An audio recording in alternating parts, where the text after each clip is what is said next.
नमस्कार, एक बार फिर से आप सभी का स्वागत है। इस वीडियो के माध्यम से मैं बहुत यूजफुल जानकारी आप लोगों के साथ शेयर करने वाली हूँ, जो पतियों के लिए बहुत यूजफुल है। पति लोगों पर जब झूठे केसेस हो जाते हैं, पत्नियां आरोप लगाकर झूठा केस कर देती हैं उनके ऊपर और मेंटेनेंस की मांग करती हैं। 498 ए में झूठे आरोप लगाकर मामला दर्ज कराती हैं, चाहे 406 में हो, स्त्री धन अपने घर में रख लेने का या छीन लेने का मामला दर्ज कराती हैं या फिर चाइल्ड कस्टडी का केस करती हैं। इन सभी मामलों में पत्नियां अक्सर झूठे आरोप लगाकर ही मामला दर्ज करा देती हैं और पति लोगों की समस्या ये रहती है कि उन्हें ये समझ में नहीं आता है कि वो अपने बचाव में ऐसा क्या करें जिससे फैसला उनके हक में हो जाए। तो अगर आपके ऊपर 498 ए का, डीवी एक्ट का, 125 सीआरपीसी का, चाइल्ड कस्टडी का या फिर 406 के अंतर्गत स्त्री धन अपने पास छीन कर जबरदस्ती रख लेने का मामला दर्ज हुआ है,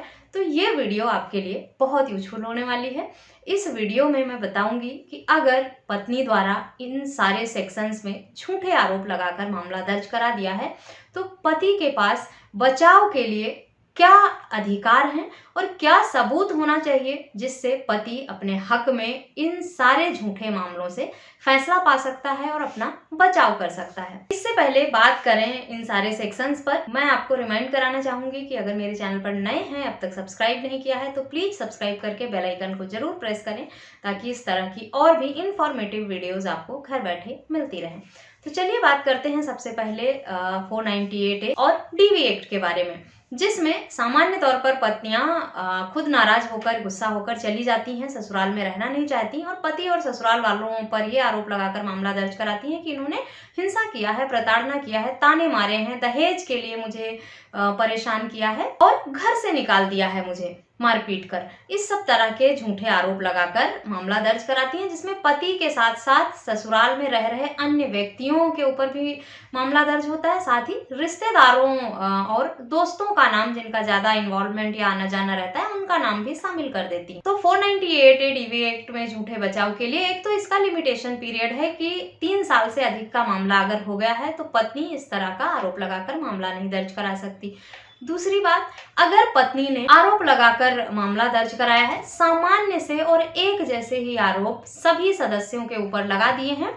तो भी ये मामला खारिज होने योग्य है। पति के हक में ही फैसला होगा। पति को डरने परेशान होने की जरूरत नहीं है। मामला क्वेश्चन में जाएगा और पति के हक में फैसला हो जाएगा, क्योंकि सामान्य आरोप जब पत्नियां लगाती हैं तो उनके पास कोई प्रूफ नहीं होता है। झूठा केस करती हैं तो वो अदालत में कोई सबूत और साक्ष्य नहीं दे पाती हैं, जिसके अभाव में पति के हक में फैसला हो जाता है। और 406 का मामला अगर दर्ज हुआ है, स्त्री धन ना लौटाने का या जबरदस्ती छीन कर रख लेने का, या पत्नी ने ये कहा है कि घर से कोई भी सामान मुझे लेकर नहीं आने दिया, मेरे जेवर, कपड़े, जो भी चीजें थी वो सब रख लिया, मुझे खाली हाथ घर से भगा दिया और बाहर निकाल दिया घर से, इस सब तरह के आरोप अगर लगाए हैं, तब भी आपको परेशान होने की जरूरत नहीं है। इसमें भी अगर पत्नी ने काफी लंबे समय के बाद आरोप लगाकर मामला दर्ज कराया है, तो सबसे पहले आप इसी ग्राउंड पर पत्नी से सवाल कर सकते हैं कि घर से निकाले जाने के बाद या सामान छीन लेने के या जेवर गहने रख लेने के बाद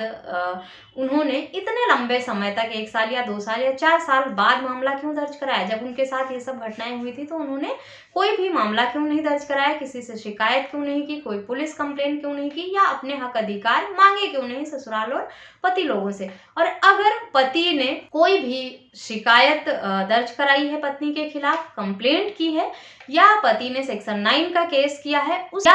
या लीगल नोटिस भेजी है, कोई नोटिस भेजा है पत्नी को, उसमें ये साफ मेंशन कर देता है कि अगर पत्नी उनके साथ आकर रहना चाहती है तो रहे, अन्यथा उसके जो भी बचे हुए सामान हैं उसके घर पर रखे हुए हैं, और उन सामान का विवरण जरूर दें कि क्या क्या सामान है, उन्हें वो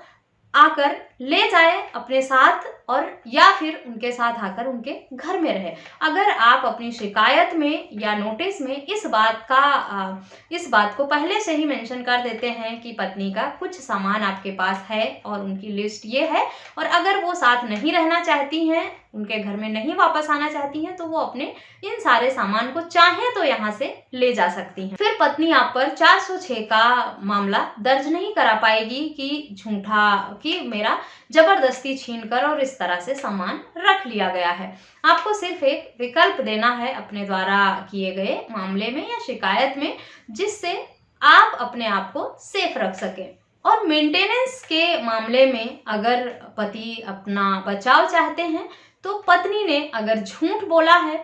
तो पति को ये प्रूफ देना होगा कि उनकी पत्नी ने क्या झूठ बोला है, किस तरह से झूठ बोला है, कितना पढ़ी लिखी है, एजुकेशन का झूठ बोला है, नौकरी का झूठ बोला है। इस सब तरह के प्रूफ अगर उनके पास हैं साबित करने के लिए, या सबसे बड़ा सबूत होता है कि पत्नी किसी और के साथ लिव इन में रह रही है या दूसरी शादी कर ली है या उसका किसी और के साथ नाजायज संबंध है, इस सब में से कोई एक सबूत अगर पति के पास रहता है तो वो आसानी से मेंटेनेंस के केस में अपने आप को बचा लेते हैं, उनके अगेंस्ट फैसला नहीं होता है। उसके बाद आता है चाइल्ड कस्टडी का केस। चाइल्ड कस्टडी के केस में अगर पति बच्चे की कस्टडी अपने पास चाहते हैं तो वो ये गलती बिल्कुल भी ना करें कि वो अपने बच्चे को अपने पत्नी के साथ लेकर जाने दें। कई बार ऐसा करते हैं पति कि उनकी पत्नी नाराज होकर चली जाती है, बच्चे की उम्र कम रहती है, छोटा रहता है बच्चा, वो रोता है, परेशान होता है माँ के लिए, तो पति लोग बच्चे के प्यार में या हमदर्दी में आकर पत्नी को बच्चा लौटा देते हैं और उसे कहते हैं कि जाकर माँ के पास रहे। अगर आपने ये गलती कर दी तो फिर बच्चे की कस्टडी आपको मिलेगी नहीं। अगर आपके पास कोई घर में देखभाल करने के लिए महिला है, बच्चे की दादी हैं या बुआ हैं घर में, तो वो आसानी से बच्चे को संभाल लेंगी, मैनेज कर लेंगी। आपको अपनी पत्नी को बच्चा नहीं देना है। कई बार पत्नियां गुस्से में आकर, नाराज होकर, जब उनके बीच में लड़ाई झगड़े या झड़प हो जाती हैं तो वो बच्चा भी छोड़ देती हैं और चली जाती हैं। अगर ऐसा हुआ है तो ये आपके लिए बहुत अच्छी बात है, क्योंकि अगर बच्चे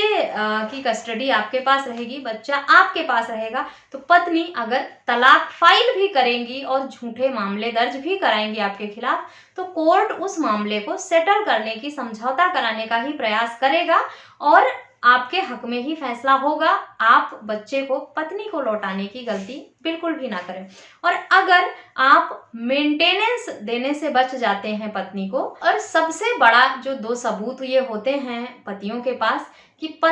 अगर पत्नी ने झूठे आरोप लगाकर मामला दर्ज कराया है और पत्नी का नाजायज संबंध है, किसी के साथ अफेयर है, एडल्ट्री में है, और इसका कोई सबूत पति रख लेता है अपने पास, और बच्चा अगर कोई है, 1 या 2 हैं, और बच्चा भी पति के पास ही है, तो पूरे मामले जो हैं वो पति के फेवर में ही आ जाते हैं थोड़े समय बाद। क्योंकि अगर पत्नी को मेंटेनेंस नहीं मिलता है, भरण पोषण नहीं मिलता है, कोर्ट केस का खर्चा नहीं मिलता है, तो वो बहुत जल्दी हिम्मत हार जाती हैं और कोर्ट में आना छोड़ देती हैं या अपना केस वापस ले लेती हैं या समझौता कर लेती हैं। अगर बच्चा भी पति के पास ही रह जाता है तो ज़्यादा दिन जो मम्मियां हैं वो बच्चे से दूर भी नहीं रह पाती हैं, और कोर्ट भी इस बात को लेकर पति के हक में ही या पति के फेवर में ही फैसला सुनाता है या समझौता कराने का प्रयास करता है, या को समझौता कराकर मामले को सेटल कराने के लिए बाध्य हो जाता है, क्योंकि उसको लगता है कि बच्चा पिता के पास है और पिता से छीन कर बच्चे की कस्टडी माँ को जबरदस्ती ना तो पुलिस दे सकती है ना कोर्ट दे सकता है। हाई कोर्ट और सुप्रीम कोर्ट के आए हुए बहुत सारे जजमेंट हैं, इसमें ये कहा गया है कि पत्नी का अगर चरित्र ठीक नहीं है तो भी वो बच्चे की कस्टडी पाने की हकदार नहीं है। तो इस सब आधार पर आप बच्चे की कस्टडी अपने पास रख सकते हैं। अगर आप मेंटेनेंस देने से बच गए और बच्चा आपके पास है तो आपकी पत्नी कुछ समय बाद अपने सारे केस वापस ले लेगी और समझौता जरूर करेगी और आपके साथ वापस आकर रहेगी या सेटलमेंट करके मामले को खत्म कर लेगी, क्योंकि मेंटेनेंस ही एक ऐसा केस है जो कई सारे केसों को तैयार करता है और कई सारे केसों को जन्म देता है। पत्नियों को जब पति के ऊपर केस करने के लिए, पति से मुकदमा लड़ने के लिए भी खर्चा पति से ही लेना रहेगा और मिल जाएगा आसानी से, तो फिर पत्नी क्यों नहीं करना चाहेगी पति और ससुराल वालों के ऊपर केस, क्योंकि पत्नी कोर्ट फीस भी जो है वो पति से ही ले लेती हैं और मंथली मेंटेनेंस या एलिमनी भी पति से ले लेती हैं। इसीलिए उनकी हिम्मत बनी रहती है और वो इस तरह के झूठे केस करके अपने पति लोगों से भरण पोषण लेने का दावा करती हैं। और अगर आप मेंटेनेंस देने से बच गए और बच्चा आपके पास है तो बाकी सारे केसेज आपके लिए कुछ भी नहीं है और ना उन केसों का, ना बाकी केसों का प्रेशर पड़ता है और ना इतना दबाव रहता है पति के ऊपर। सिर्फ बच्चा अगर पत्नी लेकर चली गई है तो पति लोग मजबूर हो जाते हैं, कमजोर पड़ जाते हैं अपने बच्चे के लिए, या फिर मेंटेनेंस और एलिमनी का लोड पड़ता है, तब उनके ऊपर दबाव बनता है। अगर ये दोनों चीजें पति के हाथ में हैं तो फिर उसके ऊपर किसी भी तरह का दबाव नहीं रहता। इस तरह के जो केस हैं बहुत लंबा खींचते हैं, काफ़ी समय लगता है, और पत्नी कुछ समय बाद सारे मामले को सेटल करने के लिए तैयार हो जाती है। आशा करती हूँ इस वीडियो में दी गई जानकारी आपके लिए यूजफुल होगी। वीडियो यूजफुल लगी है तो चैनल को सब्सक्राइब करना, अन्य लोगों के साथ शेयर करना बिल्कुल भी ना भूलें। वीडियो को सुनने के बाद कुछ सवाल हैं तो मुझे ईमेल, व्हाट्सएप या कमेंट करके जरूर बताएं। मुझसे संपर्क के भी सभी माध्यम आपको वीडियो के डिस्क्रिप्शन बॉक्स से मिल जाएंगे। इस वीडियो में बस इतना ही, मिलते हैं नेक्स्ट वीडियो में। तब तक के लिए थैंक यू एंड बाय।